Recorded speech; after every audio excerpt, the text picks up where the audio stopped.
নির্বাচনের আচরণবিধি লঙ্ঘনের জন্য দায়ে এবং নির্বাচন কমিশনের আচরণবিধি লঙ্ঘনের অভিযোগে ডক্টর শফিকুর রহমানের প্রার্থিতা বাতিল করা হোক।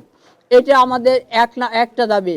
আমাদের আরও দাবি হচ্ছে সমস্ত শ্রমজীবী এবং সমস্ত পেশাজীবী কর্মজীবী নারীদের কাছে ডক্টর শফিকুর রহমান প্রকাশ্যে ক্ষমা চাইতে হবে।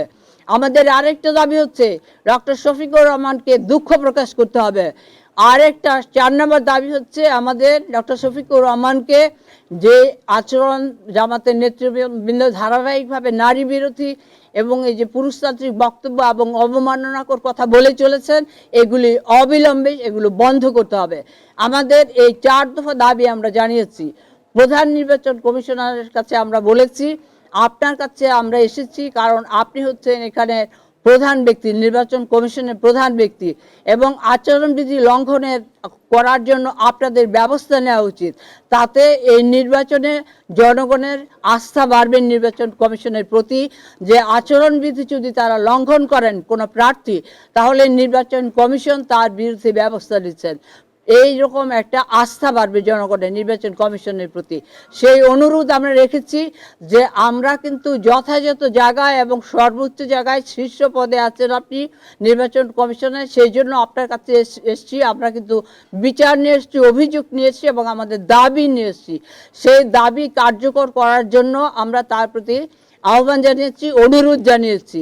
এখন এখানে যে আমাদের যে নেতৃবৃন্দ আছেন, আমরা সবাই মিলে এটা আমরা এই দাবিটা জানিয়েছি। তিনি আমাদেরকে বললেন যে আমরা নির্বাচন কমিশনে বসবো, আমরা কথা বলবো। আমি একা তো কিছু করতে পারবো না, আমরা কথা বলবো, কথা বলে কি করা যায় আমরা সেটা দেখব।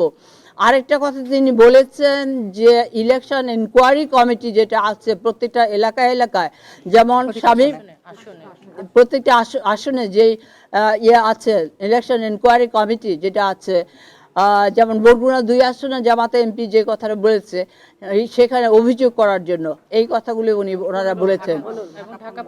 এবং ঢাকা 15 আসনে শফিকুর রহমানের বিরুদ্ধে ঢাকা 15 আসনে আমরা ইলেকশন ইনকোয়ারি কমিটির কাছে অভিযোগ দায়ের করার জন্য কথা তিনি বলেছেন।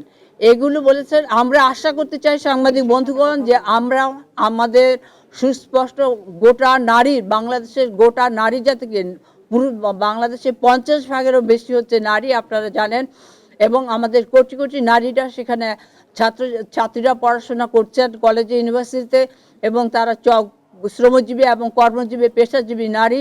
আজকে এই বিপুল সংখ্যক জনসাধারণকে, বিপুল সংখ্যক জনগণের অংশকে অপমান করা হয়েছে, অবমাননা করা হয়েছে, কুৎসিত ভাষা তাদেরকে কথা বলা হয়েছে।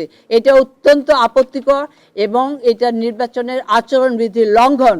সেই জন্য আমরা আপনাদের মাধ্যমে দেশবাসীর কাছে আমরা জানাতে চাই যে আপনারা দেশবাসীর কাছে আমাদের দাবিটা তুলে ধরবেন, এবং আপনারা যখন আপনাদের সংবাদ মাধ্যমে, গণমাধ্যমে যখন এই দাবিটা তুলে ধরবেন, তার মাধ্যমে দেশবাসী জানতে পারবেন যে জামাতের আমির এবং জামাতের নেতা বরগুনা 2 আসনের এমপি যেই কথা বলেছেন, এর বিরুদ্ধে বাংলাদেশের নারীদের প্রতিক্রিয়াটা কি, আমরা আমাদের অ্যাকশনটা কি, আমরা কি পদক্ষেপ নিয়েছি সেটা তারা জানতে পারবেন, এবং আমাদের বক্তব্যটা তারা জানতে পারবেন।